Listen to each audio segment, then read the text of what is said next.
एक एमक्यूएम का जब वफ्द आ रहा था ना कराची से आईनी तरमीम पर साइन करने के लिए कि आप कहां जा रहे हैं, तो एमक्यूएम के वफ्द ने उन्हें पता क्या कहा, यार आप हमारी कसम पुरसी का मजाक क्यों उड़ा रहे हैं, आपको नहीं पता हम साइन करने जा रहे हैं, हमें भी नहीं पता हम किधर जा रहे हैं। पूरे जिला बिहाड़ी के डीएचक्यू में ये बताया जा रहा है मुबैना तौर पे एक वेंटिलेटर मौजूद है। एक एक शख्स को चुनकर बिठाया गया है जो हुकूमती लाइन के खिलाफ फैसला नहीं करेगा। अस्सलाम वालेकुम नाज़रीन, मैथ पॉलिटिक्स में खुश आमदीद। मैं हूं आपका मेजबान आबिद नसीर। नाज़रीन, आज justice Mansoor Ali Shah court number 1 में बैठे और उन्होंने वो बातें कह दी जो उन पर गुजर रही हैं और जो उनके दिल में चल रही हैं।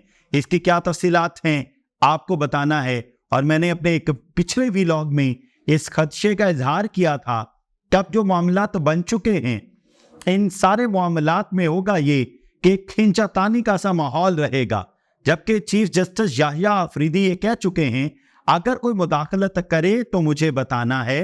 हुकूमत ने मुझे यकीन दहानी करवाई है किसी तरह की मुदाखलत नहीं होगी, लेकिन अब केसेस एक फुटबॉल बन के रह जाएंगे। आईनी केसेस नहीं जी सुप्रीम कोर्ट में जाएगा, नहीं जी आईनी बेंच में जाएगा, नहीं जी आईनी केस नहीं है, ये आम केस है, ये सियासी केस नहीं, ये आम केस है। और वो जो साइल है ना वो बर्बाद होके रह जाएगा। वो सोचेगा यार मैं यहाँ ना ही आता तो ठीक है, यार वो जुल्म कम था, ये जुल्म बहुत ज्यादा है, मेरे तो बस चक्कर पे चक्कर है। एनीवे जी, सारी तफसील आज आपको बताते हैं, जो भी सूरत हाल पेश आई तफसीलात बताते हैं। इसके अलावा जी 70 दिन रह गए हैं ट्रंप के। 70 दिन के बाद ट्रंप जब कुर्सी पे बैठेगा, क्या इमरान खान बाहर आ जाएंगे? क्या वो इमरान खान को बाहर ले आएंगे? क्या ट्रंप में इतना जिगरा है? तो 3 ऐसी चीजें आपको बतानी है जो आज तक कोई अमेरिकी सदर कर ही नहीं सका, लेकिन ट्रंप ने ऐलान कर दिया और उसने ये वाज़ेह तौर पे पैगाम दे दिया कि मैं आऊंगा तो ये 3 इकदामात एट एनी कॉस्ट उठाए जाएंगे। अच्छा, आज इस्लामाबाद हाई कोर्ट में एक और बड़ा तगड़ा केस था। इमरान खान की बहन नौरीन नियाजी ने इस्लामाबाद हाई कोर्ट से ये दरखास्त की थी कि बताया जाए कि इमरान खान पर कितने केसेस हैं, कौन कौन से केसेस हैं, ताकि हम कबल वक्त तमाम चीज़ों को मैनेज कर सकें। और ये लग रहा है कि इमरान खान बहुत जल्दी तमाम केसेस से, जो एक केस में अब वो जेल के अंदर हैं, वो भी जुडिशल पर हैं, वो भी ख़त्म हो जाएगा। और उसके बाद खुदा न खास्ता किसी और केस में इमरान खान को अंदर बंद ना कर दिया जाए। At the same time Al-Qadir trust case में आज 79 क्वेश्चंस के जवाबात जमा करवाने हैं और 342 का बयान देना है। देखते हैं कि आज ही ये सारा मामला समाप्त होता है या ये मामला भी आगे तक जाता है। जिस तरह नौरीन खान की जो इस्लामाबाद हाई कोर्ट में दरखास्त थी वो जुमेरात तक नोटिस जारी हो गया। अब जुमेरात तक पता चलेगा कि इस्लामाबाद में कौन कौन से केसेस हैं, फिर लाहौर में आएंगे, फिर इधर उधर जहां भी इमरान खान से मुतल्लिक केसेस हैं वो सारे डिग आउट किए जाएंगे। लेट्स सी के क्या होता है। लेकिन ना बहुत इंपॉर्टेंट सिचुएशन दूसरी जानिब बनी हुई है। मैं आपको बताता हूं कि क्या कहा जस्टिस मंसूर अली शाह ने, और आपसे दरखास्त भी है हमें सपोर्ट कीजिए और यूट्यूब पे हमारे चैनल मैथ्स पॉलिटिक्स को सब्सक्राइब कीजिए, घंटी के बटन को दबाइए। At the same time Facebook पे हमारे चैनल मैथ्स पॉलिटिक्स को फॉलो और लाइक जरूर कीजिए। अच्छा जी, जनेवा में नवाज शरीफ और मरियम नवाज का पूरे 4 लोगों ने इस्तकबाल किया, वक़ीदुल मिसाल इस्तकबाल। ये वीडियो जो आपकी स्क्रीन पे चल रही है ना, और नवाज शरीफ साहब कह रहे नारे हौली लाओ कुछ सुन ना ले, तो उनके हाथ पे थपकी दे रहे हैं। और दूसरी एक मुबैना वीडियो चल रही है कि मरियम नवाज और नवाज शरीफ आ रहे हैं और जनाब एक खातून है वो चोर के नारे लगाती है, वो बुरी तरह उनको एक्सपोज करती है। अब देखें, पाकिस्तान मुस्लिम लीग नून के एंड पे ये कहा जा रहा है हमें इस तरह की किसी सुबकी का कोई सामना नहीं करना पड़ा, ये एक जाली वीडियो है और फेक वीडियो है। हम आराम से गए, हमारा 4 लोगों ने इस्तकबाल किया, मसला ही कोई नहीं हुआ। और आप ये कह रहे हैं कि उन्होंने हमें चोर कहा, वहाँ उन्होंने कहा कि अपने गले का इलाज करवाने आई है। लेकिन मेरा सवाल है, क्या एक आम आदमी की ज़िंदगी इम्पॉर्टेंट नहीं है? हम सब के गले ख़राब हैं, क्या हमारे गले इम्पॉर्टेंट नहीं है? हम सब की आंखों में चुभन हो रही है, क्या हमारी आंखें इम्पॉर्टेंट नहीं हैं? हम सब के कान में साए हो रही है, क्या हमारे कान इम्पॉर्टेंट नहीं हैं? हम सब के मामलात सेहत बहुत ख़राब हैं, क्या इस आलूदा फ़िज़ा में हमें जीना है? आप इस आलूदा फिजा में सांस क्यों नहीं ले रहे? आप इस आलूदा फिजा पर गौन क्यों कर रहे हैं? आप इस आलूदा फिजा में हुक्मरानी करने क्यों आते हैं? जब इस आलूदा फिजा में आप इलाज नहीं करवा सकते, जब इस आलूदा फिजा में आप रहने अपनी तौहीन समझते हैं, तो फिर आम आदमी यहाँ क्यों रह रहा है? उसे भी हवाला हुंडी की इजाजत दे दी जाए। यहाँ मौसम खराब हो, जब यहाँ मामलाते माहौलियात तबाह बर्बाद हों, ये बेचारे गरीब लोग भी वहां जाके 4 दिन रह लिया करें। लेकिन आप जुल्म देखिए, आप इंतहा देखिए, आप मामलात की संगीनी देखिए। जब ये हुकूमत में नहीं होते, इनकी कमर में दर्द होती है, इनकी आंखें खराब होती हैं, इनका मैदा खराब होता है, इनका जिगर खराब होता है, इनके टखनों में दर्द होती है, इनके टांगे जवाब दे जाती हैं, इनकी सांस फूल जाती है, इनका दिल जवाब दे जाता है, इनके व्हाइट ब्लड सेल्स कम हो जाते हैं या बढ़ जाते हैं, इनके रेड ब्लड सेल्स ऊपर नीचे हो जाते हैं, इनका खून का लेवल जो है वो गिर जाता है। इनको इलाज करवाने के लिए बैरून मुल्क जाना पड़ता है। लेकिन जैसे ही किसी डील के तहत हुकूमत मिल जाती है, तो जनाब इनके तमाम ब्लड सेल्स बिल्कुल तनासुब में आ जाते हैं, मुतवाजन हो जाते हैं। जनाब इनकी आंखें एकदम शीशा सुर्ख, इनके कान सलामत, इनका दिमाग सलामत, इनका जिगर सलामत, इनके मैदे सलामत, इनका दिल सलामत, इनकी कमर नौजवान 18 साल के मुंडे की तरह की। क्या बात है यार, क्या लेवल है सिस्टम का। मतलब जब हुक्मरानी करनी हो, मुझे वो डॉक्टर शहबाज गिल भी वो हामते हुए नजर आ रहे हैं, और अभी वहां बैठ के इतनी बड़ी बड़ी तड़ियां। मतलब मैं ये नहीं कह रहा हूं पाकिस्तान मुस्लिम लीग नून ऐसे करती है, ये तमाम जमातों का वतीरा है। मतलब वुड यू इमेजिन, इस वक्त पाकिस्तान की 5 बड़ी शख्सियात इस मुल्क में नहीं है, 5 बड़े कर्ता दर्ता इस मुल्क में मौजूद नहीं हैं। चले एक आध तो काम से गया हुआ है, बाकी 4 किधर है? मौलाना फजलुर रहमान तबलीग करने क्यों चले गए? मेरा ये दुख है, मेरी आवाम का ये कलक है कि आखिर आपने जब हुक्मरानी करनी है तो हम याद आते हैं। हम 25 करोड़ गधे आपकी हुक्मरानी में जीना चाहते हैं, और जब मतलब हमारे ऊपर से सिस्टम को, आपके सिस्टम को, आपकी हुक्मरानी को हटा दिया जाए, आप कहते हैं कि यहां रहना, जहां गौन हम करते हैं यहां रहना हमारी तौहीन है।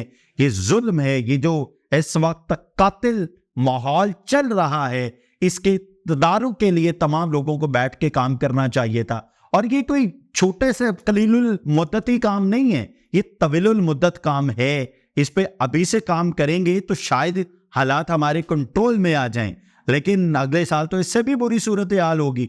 और ये वो लोग जिनकी गाड़ियां धुआं देती हैं, जिनकी बाइक्स धुआं देती हैं, मेरी गुजारिश है कुछ भी कीजिए, इस धुएं को बंद कीजिए। गाड़ियों का जो हिस्सा है इस माहौलियाती आलूदगी में, वो तकरीबन 84% के करीब है। 83.31 राउंड अबाउट एक हिस्सा बताया जाता है माहौलियाती आलूदगी में गाड़ियों के धुएं का।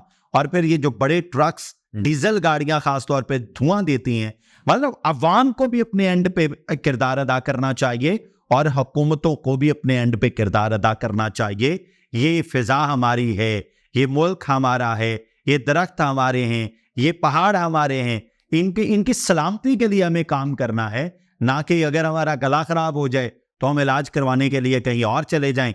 और यहाँ जिन्ना हॉस्पिटल में जो हालात हैं, वो 8 वेंटिलेटर बताए जाते हैं। और हैरान कुन बात ये बताया जाता है कि जब कोई आता है ना 40 साल से ऊपर का कोई भी मरीज, उसे कहा जाता है कि तुम खुदा के आसरे पे हो, तुमने बड़ी हवा खा ली है, तुमने अपने हिस्से का खाना पीना खा लिया हुआ है, अब तुम वेंटिलेटर के बगैर गुजारा करो। अगर 40 साल से कम है तो थोड़ा जलील होने के लिए उसे वेंटिलेटर पे लटा दिया जाता है कि तुम थोड़ी देर जलील हो लो। और वो जुगाड़ू सिस्टम वाले वेंटिलेटर पूरे जिला विहाड़ी के DHQ में, मतलब वुड यू इमेजिन, ये बताया जा रहा है मुबैना तौर पे 1 वेंटिलेटर मौजूद है। इतनी बड़ी आबादी में 1 वेंटिलेटर, मतलब आपके मुल्क में जहां आप वजीर आला पंजाब हैं, वहां सेहत के ये मामलात हैं, आपका गला खराब हो जाए आप तो बैरून मुल्क जा सकती हैं, लेकिन ये लोग बेचारे कहाँ जाएं जिनको वेंटिलेटर भी मुयस्सर है। आप चिल्ड्रन हॉस्पिटल चले जाएं, आप सर्विसेज चले जाएं। अगर आपने ऑपरेशन की डेट लेनी है ना, खुदा ना खास्ता आपका कोई आपके साथ हादसा हो गया है, आप ऑपरेशन की डेट नहीं ले सकते, और आपको वो सिफारिश, हाँ अगर आपकी सिफारिश है बगैर किसी तरद्दुद के, जनाब आप डायरेक्टली सारे आपके इलाज हो जाएंगे। ये सिफारिश कल्चर, ये थका हुआ निज़ाम, ये सेहत का बहुत खस्ता हाल निज़ाम हमें इसको एंड करना है। इस मतलब दुनिया हमसे कहां पहुंच गई। इंडिया जो हमारा पड़ोसी मुल्क है जिसपे हम इल्जाम लगा रहे हैं, सारी हवाएं उधर से आ रही हैं। भाई वो अपने मामलात को ठीक करें, आप अपने मामलात को ठीक करें। आप इल्जाम तराशी की सियासत करके इन 25 करोड़ गधों को और गधे बनाए जा रहे हैं। आप कह रहे हैं मसला ही कोई नहीं है, इनको ट्रक की बत्ती के पीछे लगाना भी कोई काम है। मतलब सेहत के शोबे में वो कहाँ है। हमारे मुल्क में अगर जिगर का ऑपरेशन किसी ने करवाना है, वो बिलीव ही नहीं करता। पाकिस्तान में जो 1-2 लोग ऑपरेशन कर रहे हैं, बेड़ा गर्क कर रहे हैं, उन्हें जाके इंडिया से इलाज करवाना पड़ता है और न जाने कितना पैसा खर्च करना पड़ता है। हमारी करेंसी इंडिया से भी इतनी डिवैल्यू हो चुकी है कि क्या बताऊं आपको। मतलब वुड यू इमेजिन कि आपको अगर यहाँ लाख रुपए लगना है तो वहां आपका 3.5 लाख रुपए लगना है। This is not fair at all. इस मुल्क के अवाम पर जरा थोड़ा हाथ हौला रखें। अच्छा जी, अगली खबर, बात लंबी होगी, अगली खबर की तरफ आते हैं। और ये कहा जा रहा है कि ट्रंप जो है वो 70 दिन बाद इमरान खान को जरूर रिहा करवा लेगा। वजह क्या है आपके सामने रखते हैं। 3 बड़े जो इकदाम ट्रंप ने ऐलानात किए ना अभी तक, जैसे ही मैं मसनद पे बैठूंगा, 70 दिन बाकी, आज जब ये वीडियो रिकॉर्ड हो रही है, इस दिन के बाद 70वें दिन ट्रंप जो है वो अपनी मसनद पे बैठा होगा। और ये एक बहुत बड़ा ऐलान है कि वो माएँ जो बच्चे वहां जाके पैदा करती हैं, अमेरिका का रूल है कि जब बच्चा वहां जाके पैदा होगा, यहाँ प्रेग्नेंट होती हैं, वहां जाके बच्चा पैदा करती हैं, लें जी अमेरिका नेशनल हो गया बच्चा जी। मतलब सिर्फ नेशनैलिटी लेने के लिए यहाँ से लोग ट्रैवल करते थे और उन्हें नेशनैलिटी मिल जाती थी। ट्रंप ने कहा ये रूल मैं खत्म कर दूंगा, अब किसी पैदा होने वाले बच्चे को नेशनैलिटी नहीं मिलेगी। और ये आम बंदा, ये रवायती बंदा इस तरह का इकदाम नहीं ले सकता। ये गैर रवायती बंदा, ये गैर मामूली तबीयत का बंदा इस तरह की बात कर सकता है। और अमेरिका में गैर कानूनी तौर पे तकरीबन 1 करोड़ 20 लाख लोग इस वक्त मौजूद हैं। और ट्रंप ने कहा कि मैं 1 करोड़ 20 लाख लोगों को मुल्क से निकाल दूंगा। यह भी कोई आम ऐलान नहीं है। फिर तीसरा उन्होंने कहा कि यूक्रेन की जंग जो पिछले तकरीबन 3 साल से जारी है, वो 24 घंटे में मैं खत्म कर सकता हूं। और अगर ट्रंप वाकई ये काम कर देता है तो इमरान खान का बाहर आना मतलब कोई काम नहीं है। लेकिन क्या इमरान खान को छड़वाने के लिए आर्मी चीफ को फोन किया जाएगा, वजीर आजम को फोन किया जाएगा, किसको फोन किया जाएगा? Is not a debate. Debate is एक ऑर्डर जारी होगा और इमरान खान के तमाम मामलात बेहतर हो जाएंगे। मैं इस बात का कायल हूं कि किसी भी सियासतदान पर सियासी मुकदमात नहीं होने चाहिए। किसी भी सियासतदान को इस तरह ज़दोकोब नहीं करना चाहिए। किसी भी सियासी क़यादत को इस तरह जब वो अपोजिशन में हो तबाही के दहाने पर नहीं ला खड़ा करना चाहिए कि उनके बिजनेस तबाह कर दिए जाएं, उनकी इमारतें गिरा दी जाएं, उनके घर वालों को उनके घर बदर कर दिया जाए, उनके घर वालों की जिंदगी बर्बाद कर दी जाए, उनकी जिंदगी बिल्कुल खत्म कर दी जाए। ये नहीं होना चाहिए। ये ज़हन में रखिएगा, अगर आज किसी पर हाथ है किसी का तो कल किसी पर हाथ होगा। और आप सियासतदानों ने यह फैसला करना है कि मुल्क को बेसिकली किस डगर पे लेके चलना है। अच्छा जी, अगली खबर बड़ी इंपॉर्टेंट है। इस खबर को जरा एनालाइज कर लेते हैं और खबर आपके सामने रख देते हैं पूरी। फिर आप देखिएगा, आपको पता है कि chief justice of Pakistan justice Yahya Afridi आज कराची में है, इस्लामाबाद में मौजूद नहीं है। और हैरानकुन बात यह कि ना कोई मुकदमा लगा हुआ है, ना कोई समाअत है। क्यों नहीं है, ये एक बहस है। जैसी तफसीलात आएंगी आपके सामने रखेंगे। लेकिन कोर्ट नंबर 1 में आज जस्टिस मंसूर अली शाह बैठे और हैरानकुन बात ये कि उन्होंने बहुत हैवी किस्म के टॉन्ट किए। एग्जैक्ट खबर क्या है आपके सामने रख देते हैं।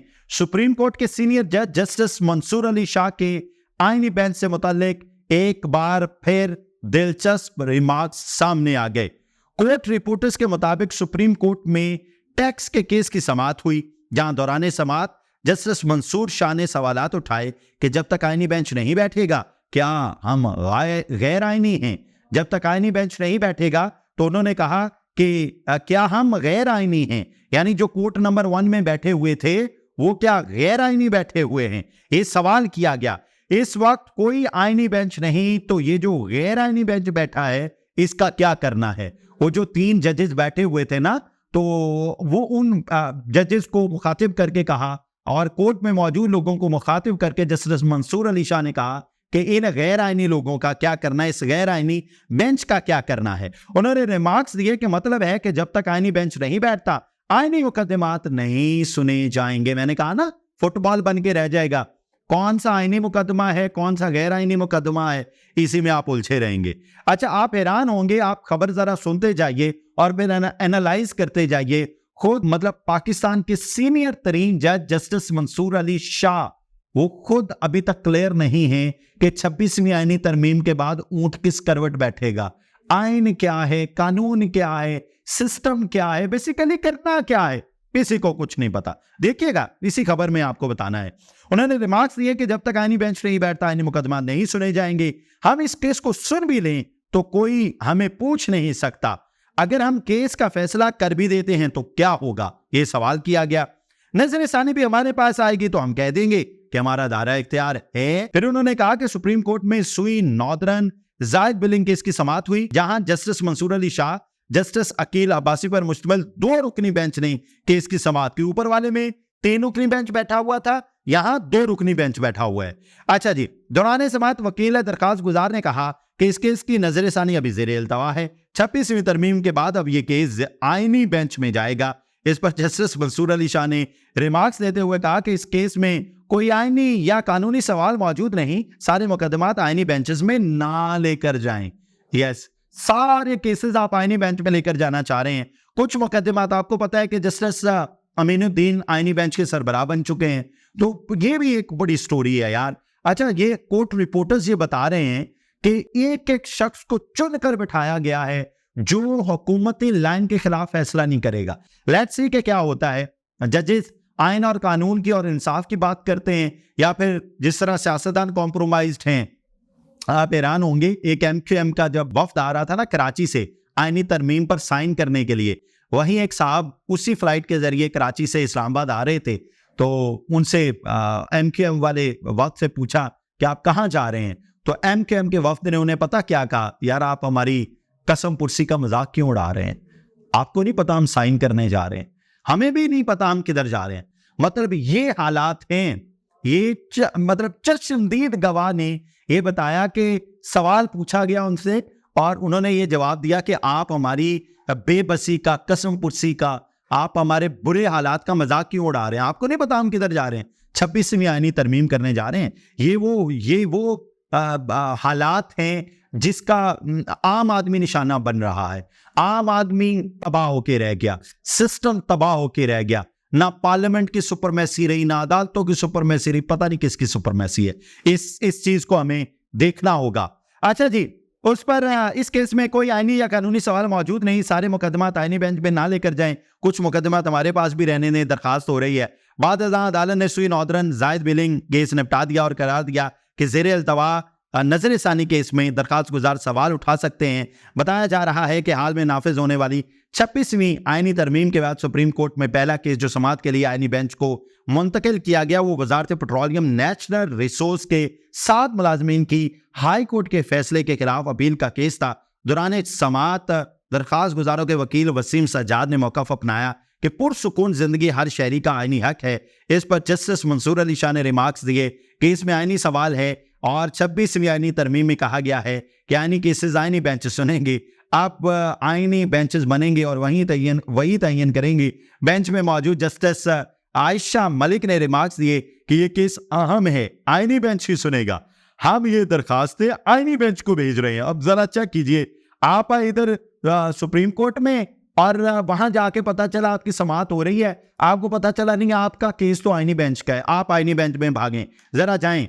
अच्छा जी, वही तयन करेगा। फिर हम ये दरखास्त आईनी बेंच को भेज रहे हैं। बाद अदालत ने बरतरफ मुलाजमीन बहाली की दरखास्त आईनी बेंच को भेज दी।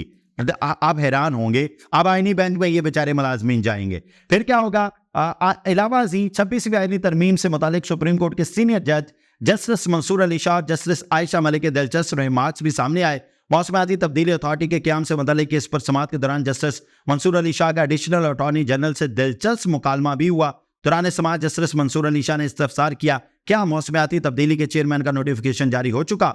एडिशनल अटॉर्नी जनरल ने बताया कि अभी नोटिफिकेशन जारी नहीं हुआ। जस्टिस मंसूर अली शाह ने पूछा, अटॉर्नी जनरल किधर हैं। एडिशनल अटॉर्नी जनरल ने जवाब दिया, अटॉर्नी जनरल गुज़श्ता रात मसरूफ रहे इसलिए नहीं आए। इस पर जस्टिस मंसूर अली शाह ने मुस्कुराते हुए रिमार्क्स दिए, अब तो सारी मसरूफियत खत्म हो गई है। यस, अब तो सारी मसरूफियत खत्म हो चुकी है और होगी। अदालत ने केस की समाअत 2 हफ्तों के लिए मुलतवी कर दी और हुक्म दिया कि आइंदा समाअत पर अटॉर्नी जनरल पेश हों। इसी तरह से मुसाबकती कमीशन से मुतल्लिक हाई कोर्ट के फैसले के खिलाफ अपील पर समाअत के दौरान जस्टिस मंसूर अली शाह ने आईनी बेंच का तज़किरा किया। उन्होंने मुस्कुराते हुए सवाल किया कि क्या ये केस अब आईनी बेंच में जाएगा या हम भी सुन सकते हैं? अरे हम सुन सकते हैं पगले। मतलब अब व्हाट डू यू इमेजिन कि सीनियर तरीन जज ये सवाल कर रहे हैं, अब वो कह रहे हैं अगर जान के अमान पाऊं तो हम ये केस सुन सकते हैं। किसी को पता ही नहीं कि होना क्या है, चलना क्या है, सिस्टम क्या है, सिस्टम के तहत कैसे मूव करना है। अच्छा जी, तजर्बात इस मेरे मुल्क के पाकिस्तान के साथ अलमिया ये है कि तजर्बात की आवाज का बना दिया गया इसे, तजर्बात पे तजर्बात, तजर्बात पे तजर्बात, और ये मुल्क आखिरी सांसें ले रहा है। अब तो सांस भी जहरीली आ रही है, अब तो सांस पे टैक्स नहीं था, वो भी आप साफ सुथरी फिजा में सांस नहीं ले सकते। अच्छा जी, फिर उन्होंने क्या कहा जी, हम भी सुन सकते हैं। अब लगता है ये सवाल सुप्रीम कोर्ट में हर रोज उठेगा कि केस आम बेंच सुनेगा या आईनी बेंच सुनेगा। ये सीनियर तरीन जज of supreme court justice Mansoor Ali Shah कह रहे हैं कि हर रोज सवाल उठेगा ये केस हम सुनेंगे, आम बेंच सुनेगा या आईनी बेंच सुनेगा। What do you imagine? इस मुल्क के खुदा दाद में यहाँ 25 करोड़ आवाम इस उम्मीद के साथ जी रहे हैं कि एक वक्त आएगा हमारे बच्चों का मुस्तकबिल महफूज होगा, एक वक्त आएगा हमें अच्छी तालीम दी जाएगी, एक वक्त आएगा सेहत का निज़ाम अच्छा होगा, एक वक्त आएगा ट्रांसपोर्टेशन का निज़ाम अच्छा होगा, एक वक्त आएगा हमारी सड़कें अच्छी होंगी, एक वक्त आएगा हमारे बच्चे आसानी से रोजगार कमा सकेंगे, एक वक्त आएगा कि हम मुल्क पाकिस्तान में इलाज करवा सकेंगे, और एक वक्त आएगा कि हमें इंसाफ मिल सकेगा। और वहां इंसाफ के मनसब पे बैठे सबसे सीनियर जस्टिस मंसूर अली शाह आज ये सवाल उठा रहे हैं कि हर रोज ये बहस होगी, ये बेंच ये केस आम बेंच सुनेगा या आईनी बेंच सुनेगा। वुड यू इमेजिन कहां फॉल कर रहे हैं हम। आगे देखिए जी, इस पर वकील फरोग नसीम ने बताया कि सियासी केसेस अब आईनी केसेस बन चुके हैं। अरे पगले रुलाएगा क्या।